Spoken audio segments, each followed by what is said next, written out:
Nas próximas duas aulas, nós vamos analisar como fica o eletromagnetismo depois da teoria de Einstein.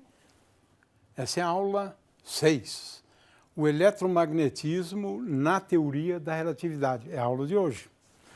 E na aula 7, para encerrar a disciplina, como ficam as leis de Newton, ou a lei de Newton, na teoria da relatividade, que é a mecânica relativística.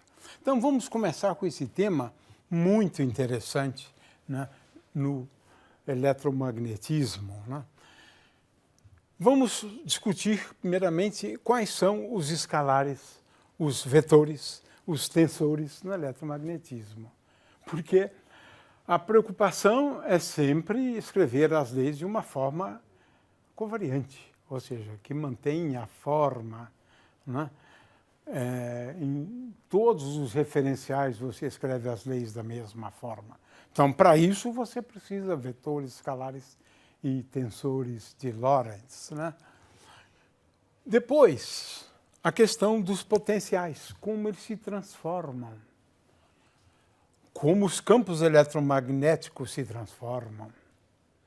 E, finalmente, as consequências, né? Por último, as leis do eletromagnetismo na notação relativística. Então, uma nova forma de escrever, onde fica patente que a forma da equação é a mesma, num referencial e no outro, acabou. Então, está resolvido o problema agora, né? Agora fica resolvido o problema da covariância, que é o segundo postulado. A gente procura construir escalares, vetores, né, tendo em vista essa necessidade da covariância das equações, né? Então a gente precisa definir, né, grandezas escalares, vetoriais e tensoriais. Na teoria da relatividade a gente usa até o posto 3, cuidado, né, para expressar as leis. E como é que nós vamos associar campos a essas grandezas vetoriais, escalares e tensoriais? E, finalmente, como formular as leis de forma que fique evidente a covariância das leis, né? Então, é só escrever em termos de tensores, né? Pronto. Tensor de um lado, tensor de outro, né? Ou uma soma de tensores, não importa. O fato é que a última parte dessa aula ela é voltada para isso, né? Muito bem, então vamos começar lembrando, né, agora com um pouco mais de cuidado, né? Um escalar de Lorentz é tal que T' é igual a T, mas precisamos ficar atentos em relação às coordenadas, né? De forma que T' de x' é, na verdade, igual a T de lambda x'. A gente vai chamar atenção para isso aqui, né? Por quê? Porque você tem uma propriedade de transformação das coordenadas. Um quadrivetor, você precisa tomar cuidado com as transformações das coordenadas também, né? Não só em relação às componentes. Então, eu vou chamar a atenção para isso, porque em relação às componentes, a regra é muito clara, né? Lambda é aquela matriz 4x4 que implementa uma transformação de Lorentz, né? E, finalmente, né, tensores de posto 2, mas eu posso pensar em tensores de posto n também, muitas vezes, até 3 eu falei, né? Mas se transforma como produtos, né, envolvendo as matrizes, né? Essa é a definição. Lembrando sempre que quando você tem dois índices iguais, como beta, beta e alfa, alfa, está implícito o sinal de soma. E também aqui estamos chamando a atenção para as coordenadas que mudam também, né?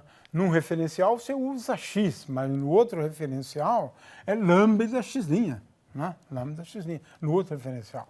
De forma que é sempre bom estar atento a esses detalhes, né? Então a gente tem que começar pelas grandezas vetoriais, tensoriais, e depois, a partir delas, eu vou definir alguns escalares. Né? Porque eu posso contrair dois índices, né, de uma grandeza vetorial, né, como, por exemplo, a Mi. A Mi, né? Isso aqui é uma grandeza escalar, porque eu produzo escalar. Eu produzo escalar. Então, é uma grandeza escalar. A partir de grandezas vetoriais. Qual é a ideia? Primeiramente, eu vou pegar o potencial vetor e vou associar um quadripotencial. Pronto. A uma grandeza vetorial, J, eu vou associar um quadrivetor, Jmi. Né? Então, o problema é sempre identificar a componente zero, que eu já praticamente sei quais são as componentes AX, AY e AZ desse quadrivetor. A mesma coisa aqui. Né? Sem ir muito longe nessa discussão, né? Nós já mencionamos isso, né? É que esse quadrivetor AMI, ele tem as componentes AX, AY e AZ do potencial vetor. Pronto. Essas três componentes eu já identifiquei. Agora vem a coisa curiosa.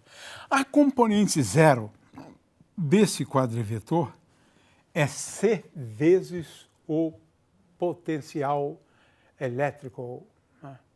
Ou potencial escalar. CV. Veja, esta aqui é a componente A0. A componente, as demais componentes são o potencial vetor.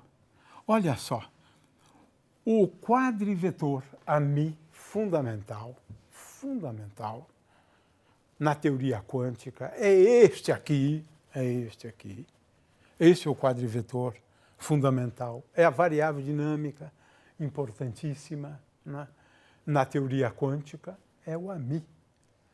Este quadrivetor.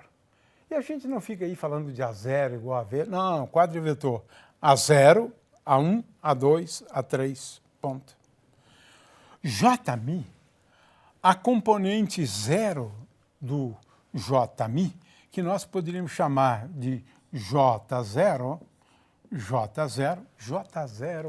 é C vezes ρ. Ρ é a densidade de carga elétrica. A componente J1 do vetor Jmi é Jx. A componente J2 de J é Jy. E a componente 3 de Jmi é Jz. Né? É Jz. Onde J, lembrando sempre, é igual a ρ vezes V. Né? De forma que, considerando esse quadrivetor, olha só, são dois quadrivetores fundamentais na teoria da relatividade. O quadrivetor Jmi é ρ vezes C, J' num referencial. No outro referencial, olha só como se transforma. Eu posso determinar a densidade de cargas, né, num referencial, como essa densidade de cargas pode ser obtida a partir da densidade de cargas do vetor J' x, por exemplo, ou do vetor J', num outro referencial. De forma que num referencial você pode ter apenas densidade de carga elétrica. No outro referencial você tem uma densidade de carga elétrica, bem como uma componente Z, X e Y do potencial, ou melhor, de J. Né? De forma que ρ depende de ρ' no outro referencial e de J' no outro referencial. J depende de J no outro referencial e de ρ' no outro referencial. Tenho aqui, então, as expressões de transformação do quadrivetor J. As componentes se transformam exatamente como as componentes de um evento, né? CT, X1, X2, X3. É exatamente assim. Veja, por uma transformação de Lorentz, as componentes desse quadrivetor são alteradas. Sim, no referencial uma coisa, no outro referencial é outra coisa. Essa é a primeira coisa a ser entendida, né? Então, como um exemplo, né, eu posso considerar, né, aqui o caso em que, num referencial, eu tenho só uma densidade, né, de carga elétrica e no outro referencial eu tenho, além de uma densidade de carga elétrica, que é dada por essa expressão aqui, né, também eu tenho um J. E J é igual, basicamente, gama vezes J, onde J é igual a ρ vezes V. Veja que coisa curiosa. Num referencial eu tenho só uma densidade de carga elétrica, J é igual a zero. No outro, eu tenho ρ e J. JMI muitas vezes pode ser escrito sob essa forma aqui também, né? Mas o fato é que eu estou falando de transformações das 4 componentes do quadrivetor JMI. Quadrivetor JMI.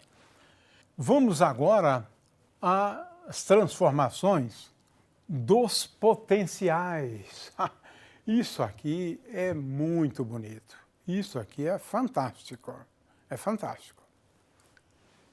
Se eu tenho, num determinado referencial, um quadrivetor a linha μ, dado por V' e a linha neste referencial, então a propriedade de transformação, né, de V de x tem essa forma aqui. E AX, AY e AZ se transformam desta maneira aqui. Transformações de Lorentz. Eu estou falando de quadrivetores. Quadrivetores. Então, isso é simplesmente fantástico e muitas vezes a gente não entende a relevância disso aqui. Se bem que muito cuidado, né? Porque aqui tinha x' antes, mas x' é igual a lambda x. Então tem que mudar também, né? Veja, a gente tem que mudar também a dependência dos campos. Se antes era x', agora é lambda x, né? Então, o argumento também muda. O argumento também muda. Então, por exemplo, se eu tenho num referencial, né, V A igual a zero, olha só, no outro referencial eu tenho um potencial que é igual àquele, vezes gama, lambda x. E tenho, olha só que coisa curiosa, agora eu tenho um potencial vetor. Se antes o potencial vetor era igual a zero, não havia campo magnético, agora tem um potencial vetor. Então tem um campo magnético também. Isso é muito interessante.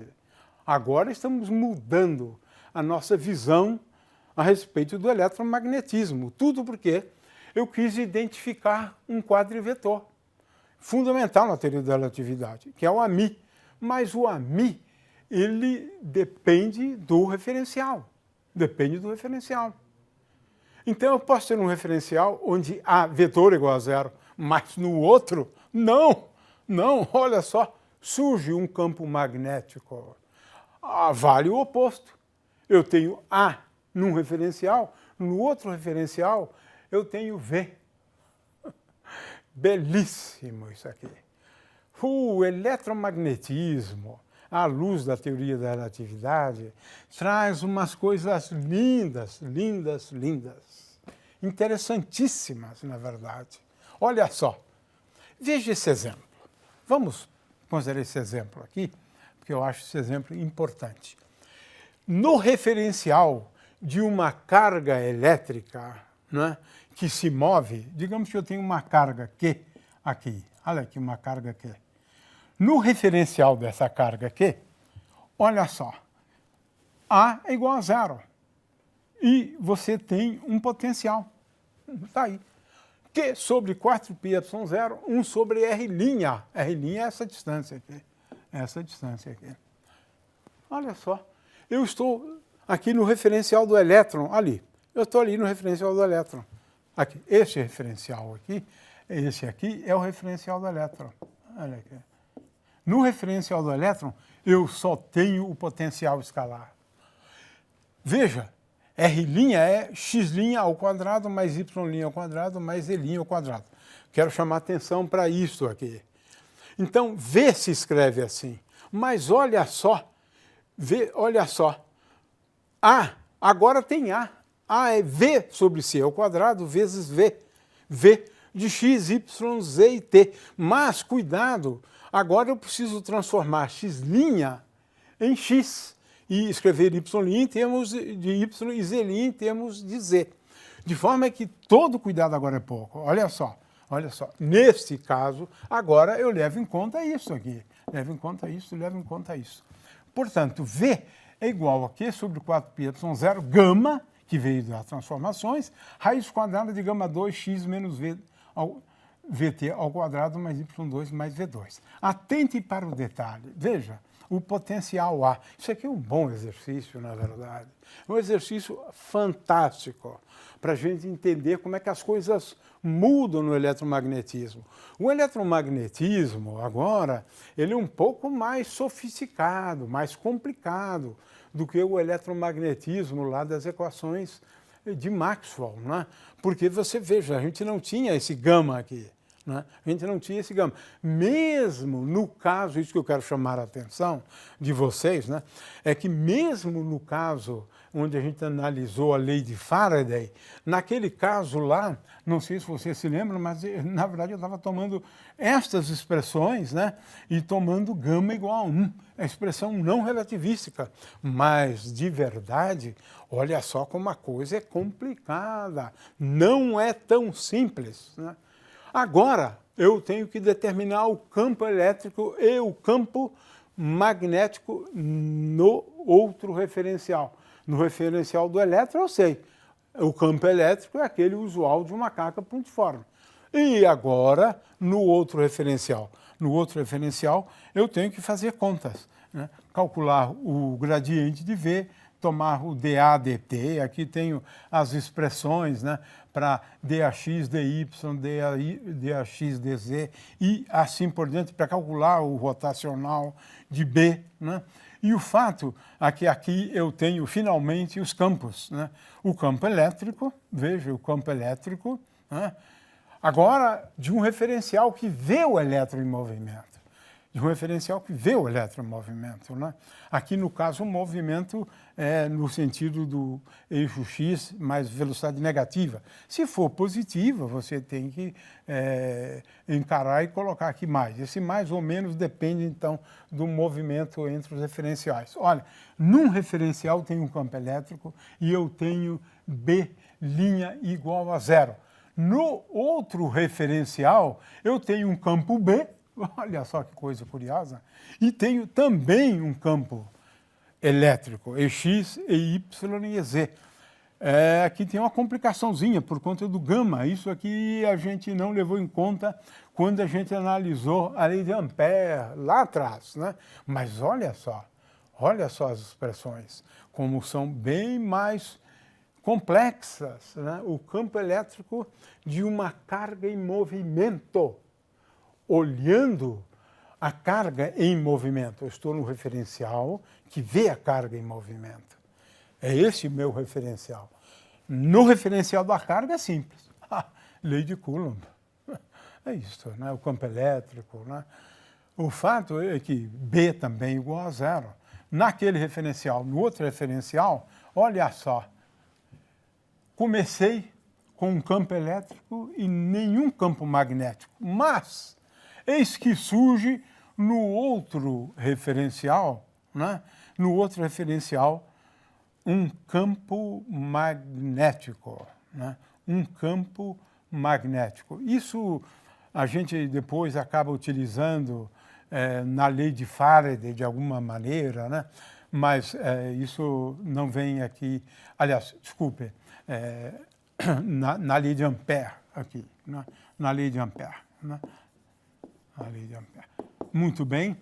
O fato é que se eu tenho uma carga em movimento, o mero movimento da carga, de acordo com a teoria da relatividade, vai me levar a um campo magnético, né? É esse fenômeno aqui, né? no referencial do elétron, eu tenho só um campo elétrico, por exemplo. No outro referencial, eu tenho um campo elétrico e um campo magnético. É um efeito relativístico, portanto, né? O que demonstra que campos elétricos, né, e campos magnéticos são faces da mesma moeda, né? Como eu disse antes, isto aqui é a lei de Ampère, né? Aqui eu não precisei corrigir, né? Se eu tenho um elétron em movimento, esse elétron produz um campo magnético, pelo fato dele estar em movimento. E a teoria da relatividade prevê a expressão para esse campo. Prevê a expressão para esse campo, né? Um outro efeito que é o oposto a esse é que se eu tenho numa região um campo magnético, então no referencial, este aqui, por exemplo, do fio que está em movimento em relação a ele, surge aqui um campo elétrico, que é V vetor B, produto do movimento. As transformações de Lorentz, né, ilustram isto, porque um campo elétrico num referencial visto do outro gera um campo magnético naquele. Um campo magnético gera um campo elétrico. O elétron só vê campo elétrico. Então, ele experimenta uma força. E essa força é a força de Lorentz. Estou chamando atenção para isso, né?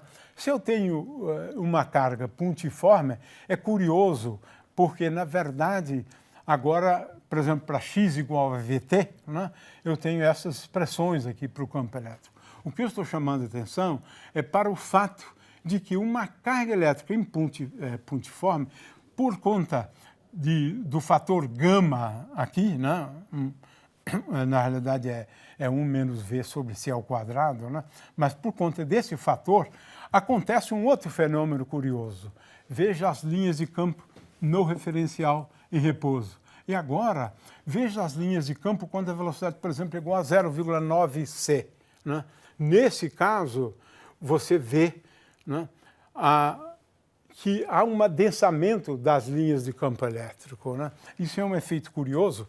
Vamos olhar aqui essa animação.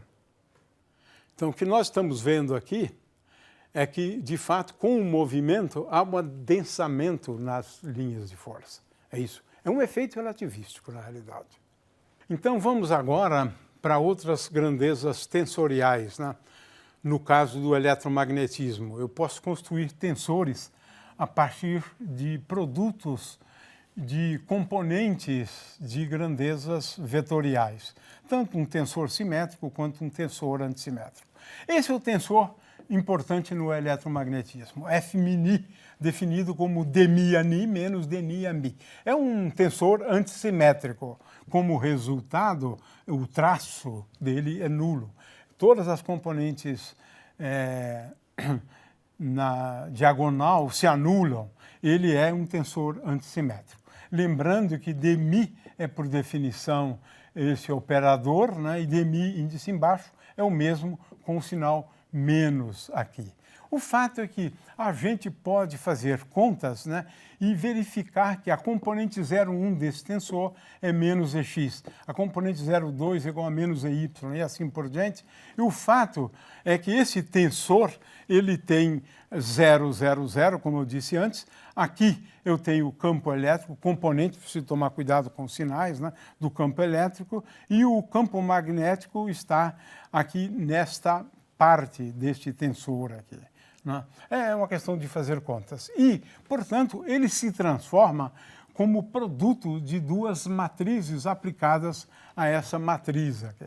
De forma que eu tenho agora também uma forma de prever as propriedades de transformação dos campos elétrico e magnético.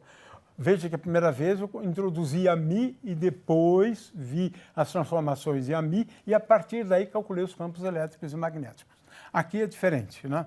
Eu considero aqui dois referenciais, né, em movimento e eu quero saber, né, como é o campo elétrico num referencial e no outro e no outro referencial. O fato é que num referencial eu posso ter um campo elétrico e no outro um campo elétrico e um campo magnético. E o oposto. Num referencial eu posso ter um campo magnético e no outro um campo magnético e um campo elétrico, né? Isso aqui agora me leva a novas formas de produzir campos magnéticos, movimentos de partículas, né? Movimentos de partículas. Lei de Ampère, um J dá lugar a um potencial. E a força de Lorentz é aquilo que a gente já discutiu antes. Para encerrar, então, vamos agora à formulação covariante das leis do eletromagnetismo, né? Se eu escrever uma lei sob esta forma aqui, no outro referencial, a forma dessa lei é D', F', igual a J', É isso que é a covariância. Porque deste lado eu tenho um objeto que se transforma como um vetor, que eu contraí esses dois índices. E aqui também, né? E agora, por que isso aqui me leva às equações? É simples, eu considero a componente zero dessa equação, essa componente zero eu vejo que é J0, J0 é C vezes O, e olha só, do lado direito é ρ sobre ε0. Então, só a componente zero me leva à lei de Gauss, divergente de E é igual a ρ sobre ε0. Olha só, uma forma compatível com a teoria da relatividade, com a covariância, né? Que é a coisa importante, né? Veja, esta expressão aqui acaba me levando, na verdade, a 4 equações. A outra equação é para a iésima componente, né? Que a gente sabe que é a lei de Ampère. Então, veja, tudo a partir daqui, né? A outra, então, é possível mostrar, né, esta lei, bem como isso aqui dá um pouco de trabalho, mas a formulação das outras duas leis envolve um tensor de ordem 3. E aqui dá um pouco de trabalho para você perceber que esta forma aqui, que na verdade ela acaba sendo invariante por troca de mi, ni e sigma, né? Mas é um tensor, mais outro tensor, mais outro tensor. A soma desses 3 tensores iguais a 0 me leva às outras duas equações, né? A gente não vai fazer isso, porque isso aqui dá um pouquinho só mais de trabalho. Conservação da carga elétrica. Olha só como é que se escreve a conservação da carga elétrica. dμJ igual a 0. É um escalar, eu contraí um vetor, né? Componentes μ com outro vetor. Isso aqui é uma grandeza escalar. Então, a equação da conservação da carga elétrica num outro referencial é simplesmente D'μ, J'μ igual a 0. Tem a mesma forma, covariância, está garantido. E é assim que eu escrevo a conservação da carga elétrica, né? Finalmente, a covariância em termos dos potenciais, né? Uma transformação, né, do tipo transformação de Gauge, agora tem essa cara geral aqui. A μ vai em a μ mais dμφ. E F'μ é invariante por uma transformação de Gauge. Então, F'μ, como se trata de campos, ele acaba sendo um invariante sob uma transformação de Gauge. Aqui a gente fixa o Gauge de uma forma também que fica claro a covariância, né? O Gauge de Lorentz é dμ a μ igual a 0. dμ a μ igual a 0. Então, para assegurar, né, a covariância, ou melhor, para assegurar que não há mais arbitrariedade, né, eu imponho essa condição, esse gauge conhecido como de gauge de Lorentz. Feita a escolha do gauge de Lorentz, agora a gente demonstra que os campos são invariantes por essa transformação, mas de tal maneira que esse campo φ satisfaz D'Alembertiano de φ, né, igual a 0. O que significa que para todo espaço, isso aqui é equivalente a φ igual a 0. Então, de fato, eu fixo os campos. Não existe mais arbitrariedade se você impuser esta condição, que é o gauge de Lorentz, agora de uma forma covariante, né? Então, as equações de movimento agora adquirem esta forma. Olha, observe-se que dmi a mi é o que nós chamamos antes de D'Alembertiano, né? Dmi a mi, dmi, né? É igual a 1 sobre C2, D2, DT2, menos W2, né? A ni, né? Portanto, esta condição aqui, quando substituído aqui, me leva a estas equações, que é essa equação D'Alembertiano de Ani igual a Jni dividido por C sobre ε0. Ou seja, eu tenho uma equação e aqui eu tenho um escalar, isso aqui se transforma como um escalar, né? Então, eu tenho agora as equações em termos do potencial. Dmi, eu estou chamando esse operador aqui, né, de D'Alembertiano, de forma que as equações são D'Alembertiano de Ami igual a Jmi sobre ε0 vezes C, né? Essa aqui, então, é a equação que fica claro, né, a covariância, porque agora que eu tenho um vetor, quadrivetor, isso aqui é uma invariante, e do outro lado eu tenho um quadrivetor. Com isso, então, nós encerramos a questão do eletromagnetismo, né? Como a gente introduz quadrivetores e as consequências, tem várias consequências, né?